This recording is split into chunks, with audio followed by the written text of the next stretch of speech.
Get ready, America, for this is the best of Destination Small Town, a Cluck TV production, featuring the shows that have taken Sweet Swine County by storm. The reality hit, The Real Housewives of Sweet Swine County, Sweet Swine's favorite music show, Backstage at the Commune, the tastefully done cooking segment, Cooking It Up with Betty, the always zany soap opera, As the Corn Grows, and of course, the wildly popular talk shows that share what's happening inside and outside Sweet Swine County. Which shows will you be seeing today?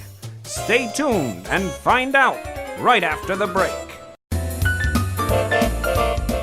The lifestyles led in the small towns and counties of the Midwest are like no other, but we seldom hear about the points of interest and businesses located in these towns. Well, there's one TV station that's made it their mission to make sure the stories of the small towns of the Midwest are told, Cluck TV. That's right, Cluck TV, located in the neighboring county of Sweet Swine. See all the towns that are covered on KLUKTV.com. This program has been made possible by the Swine Song Commune, where musicians, artists, and hippie types live together and share their passions. To learn more, visit the online magazine at sweetswinescoop.com. This program is made possible in part by Swine Tales Publications, the proud publisher of Sweet Swine County maps and plat books, now publishing authors from throughout Sweet Swine County. Swine Tales Publication is now making plans for their next book tour, and they may be held in these small towns with the release of Poems I Wrote and More Poems I Wrote by Sweet Swine County's own Poet Laureate, Ronnie P. Silage.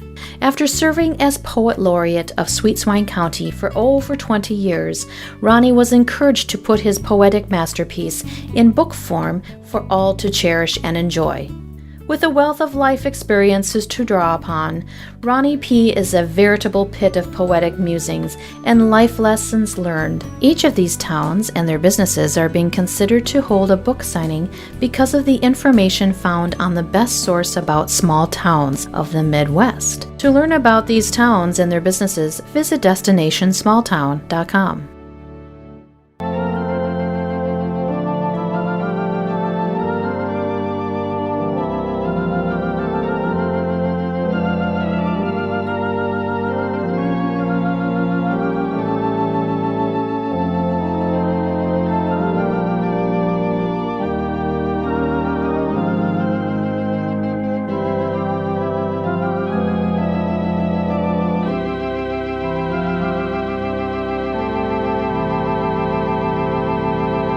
Welcome back to another exciting episode of As the Corn Grows! Today, we join Officer Gabriel as he goes over the case files with Junior Officer Bonnie P. Silage.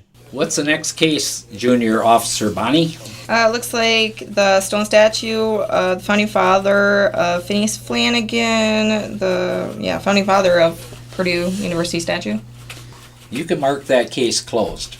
I found old Phineas laying face down in the mud over at Seymour Prophet's farm. Did you catch the thieves? Didn't have to. What do you mean? Well, there was a bunch of rival college students from over there at New York University that decided that it would be a hoot to come over here and snatch up old Phineas and hide him out in the woods over by Swine Lake. Those no good New Porkers. So what did you do with Phineas, and did you catch him?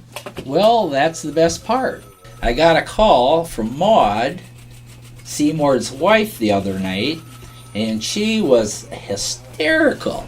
She was talking about these rustlers. She was talking about Seymour, and she said something about a bowl. Rustlers? So what'd you do next? Well, I jumped in the squad car, and I hightailed it out there.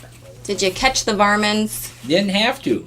Seymour's prize bull, Bob, had them treed out in the North 40 hayfield, and they weren't going anywhere. So what did you do with Phineas?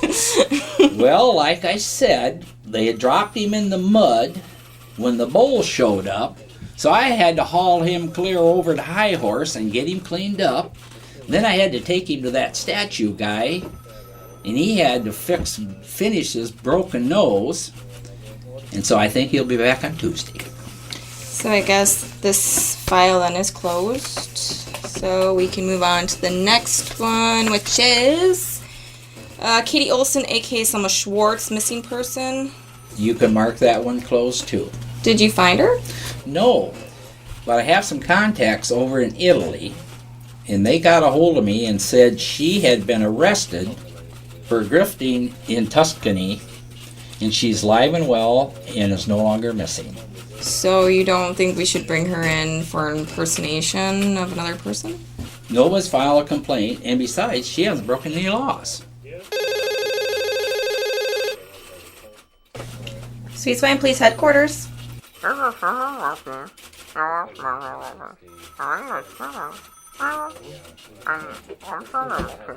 Okay, a moment please.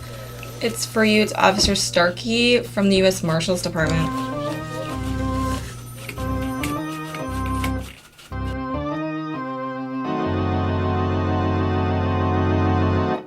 Wilma, where's the contract Garrett Dawson signed this morning?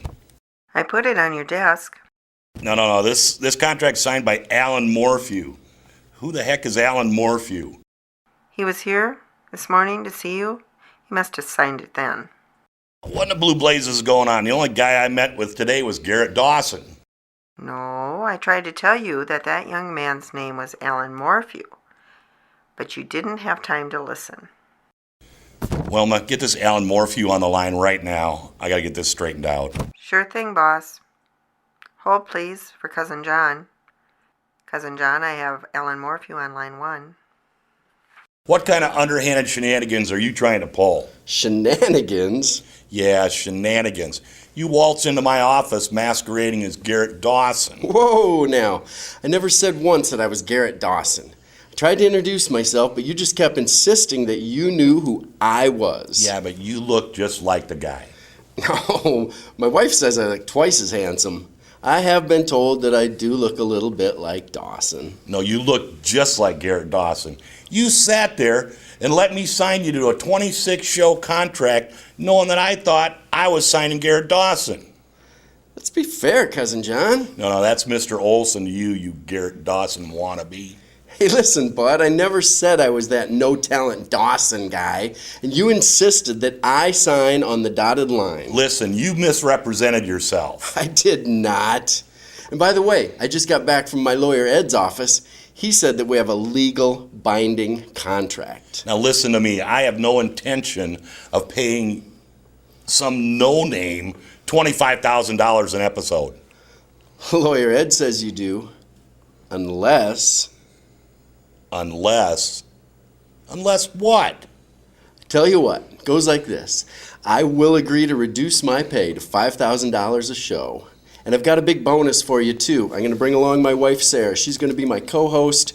You're going to go ahead and lose that Daisy May, and Sarah's going to be my co-host. Oh, God, this just keeps getting better and better. Now I have to sign your no-talent wife? Hold on, buddy. Watch what you say about my wife, Olson. I'd say my proposal's a win-win situation. I get to debut as host of my own primetime TV show with my lovely and talented wife co-hosting, and you get to save over $500,000. That's $520,000 you're going to save here. Yeah, but I still have to pay you $130,000. All right, tell you what, Morphew. You stop in over at my office at 4 o'clock. I'll have all the paperwork drawn up for you. Not so fast, Cousin John. Have the contracts messengered over to Lawyer Ed's. I'll have him look them over. If he finds everything in order, Sarah and I will sign them this afternoon. Oh, crap. Yep. Hi, Starsky. It's been a while. Too long, old friend. How's life in the sticks? Peaceful and serene. What's up, buddy? I'm calling about a former Sweet Swine County citizen, a Catherine Ella Olson. Oh, we know all about Katie Olson's imposter. Imposter? Yeah, Selma Schwartz, Olson's former housekeeper. She came to Sweet Swine posing as Katie Olson, just to get her hands on Ella Olson's sizable estate. So do you have her in custody? No, she slipped out in the dead of night. My sources say she's cooling her heels off in Italy in a holding cell. Well, that's interesting, but I'm calling about the real Katie Olson. Can't help you there. From what I understand, she's been missing in the mountains of Nepal about 5 years ago. Well, good. That's what we want everybody to be thinking.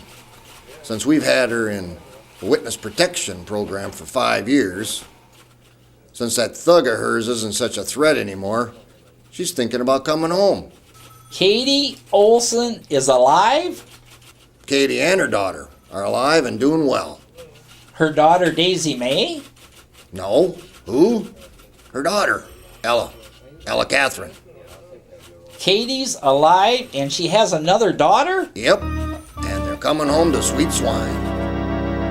Well, isn't that a quirky change of events? Will Officer Gabriel help his old buddy, Agent Starkey, get the real Katie Olson settled in good old Sweet Swine County? I guess we'll find out after the break. Get ready, because now you can see a late-night talk show filmed in front of a discerning yet agreeable studio audience. Split Hoof tonight. Cousin John and his incomparable sidekick, Earl Silo, interview a roster of guests who make appearances that you won't want to miss. Now on this station and the web.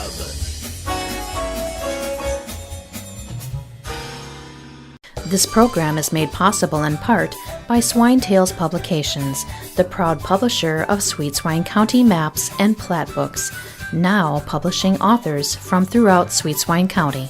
Swine Tales Publication is now making plans for their next book tour, and they may be held in these small towns with the release of The Sweet Swine Diaries, a collection of unauthorized biographies by Cassidy Davis, featuring a riveting collection of the exotic, neurotic, chaotic, and even psychotic stories about the lives of the Sweet Swine County ladies. Miss Davis is quoted as saying, "I have never seen so many single women with so many problems in my life. Enjoy." Each of these towns and their businesses are being considered to hold a book signing because of the information found on the best source about small towns of the Midwest. To learn about these towns and their businesses, visit DestinationSmallTown.com. This program has been made possible by SweetSwineScoop.com, the online magazine that keeps Sweet Swine County citizens informed on what's happening. For if it happens in Sweet Swine County, it's news to us. Welcome back to As the Corn Grows. Now, we join the good citizens of Split Hoof as they attend Earl's Gala mayoral fundraising event. Senator, take it all. Senator, I'm so glad you could make it. It means so much having your support. I really appreciate that. Hillary, love the pantsuit. Hey, let's do lunch, huh? Call me. We'll do lunch. Well, Earl, this is quite the start to your mayor's campaign. You know, I hear that there are 4 city councilmen and 2 state senators, and the governor's motorcade is on his way in. I heard too. Excuse me, please. Can I just borrow Earl here and just bend his ear for a little bit? Absolutely. You're the main reason that he even decided to run for mayor. Without your plowing through life, I just don't think he would have had the gumption to do this. Thank you. Wait a minute. What's that supposed to mean? Earl, you know exactly what that means. Before my personal training series, you were just dreaming through life, taking no particular action. Now look at you. You're running for office. Clarice, when Earl wins the election, would you do a personal website testimonial for me? Oh, Earl wins the election, eh? Honey, what are you doing here? Oh, well, the last time I checked, this was a free country, and your security guy checked my badge and let me in here. Well, yeah, but this is a celebration for Earl. This is really not very classy of you. Oh, what? You're afraid I'm going to steal a few votes, huh? Ron, Earl invited these people here for him to win the election. It's a fundraiser for Earl. Oh, big guy, you're the one who told me to run for mayor, okay? You told me I could do everything in my life to improve and achieve, and here we go, all right? And now you're courting the enemy. Now, wait a minute. That's not what you said yesterday. Now, Earl, patient-client privilege works both ways. All right, boys, let's hold it down just a little bit. Prairie Ann isn't very far away, and we don't want this all over the Daily Board. He started it! He started it! Fundraiser crusher, you. Listen, you two, believe me, this is not the kind of publicity either of you want to win this election. All right. He's right, you know. Shall we just agree to disagree? Agree to disagree. Ronnie, shake his hand. Agree to disagree, huh? Ronnie, shake his hand. I've got a better idea, big guy. Why don't you just come in here? Come on, Clarice, and let's all do a big group hug! Come on, yeah! All right, now where's that buffet? I can't believe I paid $25 for a plate of pretzels and a mystery punch. Stop your complaining. I think it's going to a good cause. I think Earl's going to make an excellent mayor, don't you? Are you kidding me? He's lived in Cousin John's shadow for so long, I wouldn't be surprised if he goes blind when the spotlight hits him. I heard it was Elmer Plow and his Plowing Through Life clinic that put the political burr under Earl's saddle to make him run for mayor. Well, if you ask me, I think Cousin John's got his fingers in his pie. If he does win the election, it'll be Cousin John calling the shots. Mark my words. Earl Silo. Howdy, Miss Prairie Ann. Prairie Ann. Clarice. Well, Earl, as you know, I am the political reporter for the Daily Board, as you see with my notes here, and I was wondering if you have a quick minute. I'm putting a story together for tomorrow's edition. What do you think? Oh, shucks. A story about me? Well, you and your opponent, Ronnie P. Silage. Don't do it, Earl. You know that Ronnie has the hots for Prairie Ann, and anything she writes is going to be with bias. Why, Clarice, you know I'm a professional. Oh, yeah, you're a professional, all right. What was that? What was that? No, ladies. So, tell me more about this story.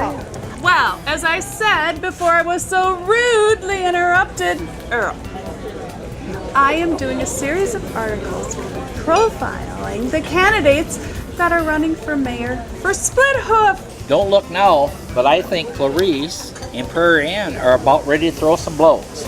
Oh, they've been at each other's throats ever since Cousin John promoted Prairie Ann to be the lead reporter for KLUK. Well, I'm surprised that Cousin John doesn't have a film crew here covering his second bananas fundraiser for the 11 o'clock news. I heard rumors that the governor was going to be here tonight. I mean, that's big news for little old Split Hoof. Well, they were here earlier, and they had Earl kissing babies, shaking hands, and with Senator Take It All, and then they hightailed it off to the airport so they could get a quote from the governor. Oh. You know what I can't understand? Is how Earl Silo convinced the governor to show up to this. That's a no-brainer. Cousin John called him. I heard that he was one of our governor's strongest supporters, if you know what I mean. Earl may be sitting in the mayor's office come November, but it will be Cousin John running the show. So, Earl, can I quote you on that? Absolutely. I firmly believe that every farmer has a right to park his tractor on Main Street. Prairie Ann, I think you have probably wasted enough of Earl's time. Earl thinks it's just a waste of time informing the public? You backstabbing little harlot. You took my words and completely turned them around. Clarice, where do you get off on calling me a harlot? Earl, keep her under control. Hey, what's all the commotion here? What's going on, Silo? Nothing that concerns you, Silage. Ronnie, Clarice called me a harlot. Can you believe it? Yeah, sure. Hide behind your boyfriend. Boyfriend? Okay, Prairie Ann, Clarice, just settle down, okay? I will not. She is only trying to get dirt on you so that her boyfriend will win this election. Boyfriend? For your information, Clarice, Ronnie is not my boyfriend. My hairdresser, Harriet, is dating Ronnie. I'm dating Harriet! Okay, all right, let's just calm down, everybody. I think this is a good place where we should just agree to disagree. Agree to... Okay, I'm gonna suggest another group. Come on, you two, Enough, Prairie Ann! enough with the group hugs, everyone. Now I have a solution to this very delicate problem. Tuesday night at Edie's, we are going to have a town hall meeting where the citizens of Split Hoof will get a chance to meet all of the candidates, and they can decide. Town hall meeting, huh? Will Earl get to work honing his public speaking skills? Will Ronnie ever forgive Elmer for attending Earl's fundraising event? And will the good citizens of Split Hoof have more than a few questions for the candidates at next Tuesday's town hall meeting? I guess we'll find out after the break. Get ready for a website like no other. A website where you will find stories done by reporters, tourists, and celebrities from Sweet Swine County. Yes, I said Sweet Swine County. With nothing happening in their county, they decided to do some stories about the businesses and points of interest located in their neighboring towns and counties. Take a unique look at life inside the small towns of the Midwest by visiting DestinationSmallTown.com.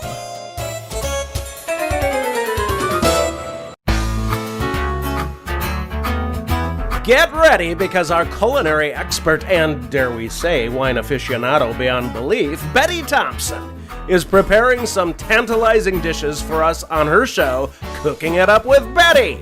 In the midst of cooking, our dear old Betty does join her What's Cooking reporters traveling throughout our story country. Now, on this station and the web.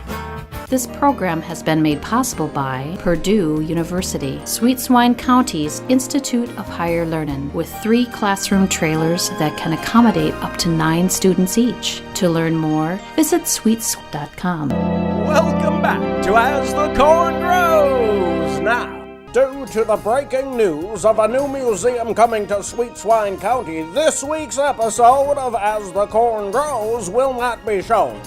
We will now be joining our own Ronnie P. Silage, who will be sharing with us info about this breaking story.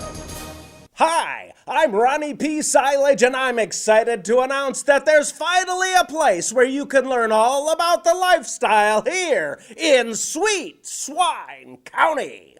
That's right. You'll learn all there is to know about Sweet Swine County in this one-of-a-kind museum. I've been asked to share some of the details here because Ronnie P. Silage is always in the know. So, did you know I was Poet Laureate? Ronnie, this is about the museum. Okay.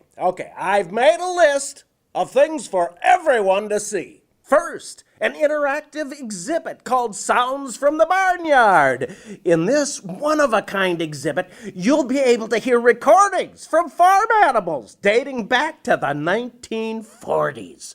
The brainchild of this exhibit is former Sweet Swine safety expert Elmer Plow. Elmer began collecting and recording farm animal sounds as a child, and as a young man, he created the Sounds from the Barnyard exhibit. This is sure to be a big hit with the kids. And another one that's going to whet your appetite is Pass the Hot Dish. This exhibit will feature dishes from Mrs. Swanson Sweets and Eats. Mrs. Swanson, who sold her catering business a few years ago, luckily had the foresight to prepare some of her favorite dishes before she closed and is now willing to donate them to the museum. Well, thanks to the amount of preservatives that she adds to all of her recipes, they're gonna last 1,000 years. The museum curator has also acquired the original Sweet Swine County Outhouse Library. Formerly located in the Sweet Swine town of High Horse, this outhouse was quite popular with Sweet Swine County residents. It offered the visitor 3 shelves packed full of books within arm's reach. Readers of all ages were able to enjoy a novel, a picture book, a magazine during a visit. Although the books couldn't be checked out, regular outhouse library visitors enjoyed this quiet place to read in complete privacy behind locked doors. Although it's no longer in working order, it's sure to bring back fond memories.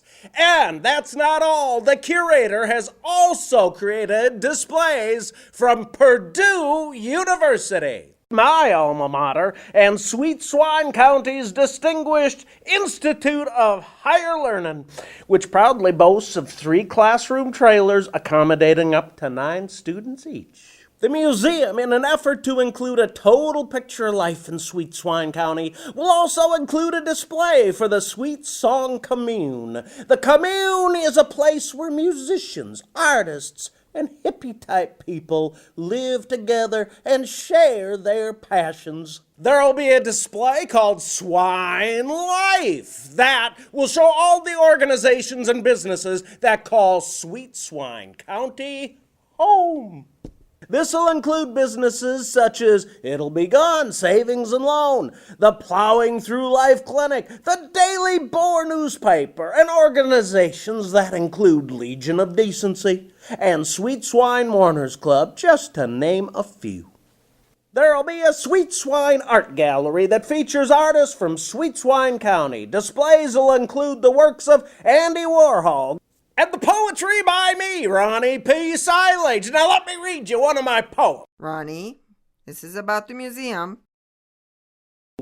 Okay. Well, there's another display you're gonna love, and it's called Kernels of Corn, that features props used on our reality soap opera As the Corn Grows, as well as a TV screen so you can watch scenes from our reality soap opera.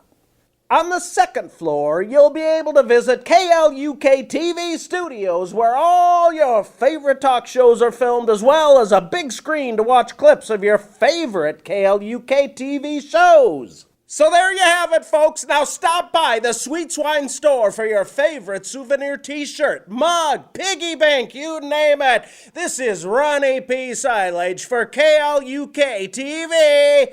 Back to our regular programming.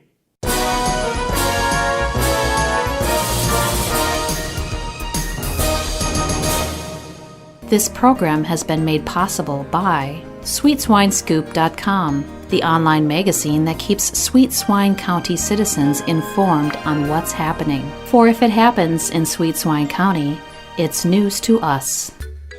This program is made possible in part by Swine Tales Publication, the proud publisher of Sweet Swine County maps and plat books, now publishing authors from throughout Sweet Swine County.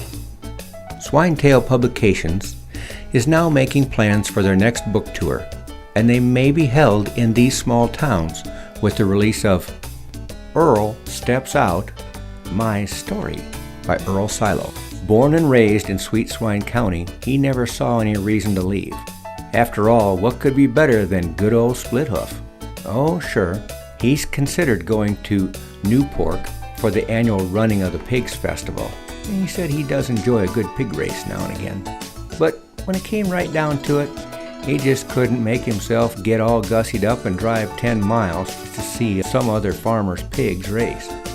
Then he met Cassidy Davis, and she convinced him that he needed to get out of Sweet Swine and step out. She held his hand, so to speak, which got him out of Sweet Swine, but into hot water with his best girl, Clarice. But that's a whole nother story. Each of these towns are being considered for a book signing because of the information found on the best source about small towns of the Midwest. To learn about these towns, visit destinationsmalltown.com. Who are these people and what are they doing? Well, they're talk show hosts, tourists, celebrities, and reporters from your neighboring county of Sweet Swine.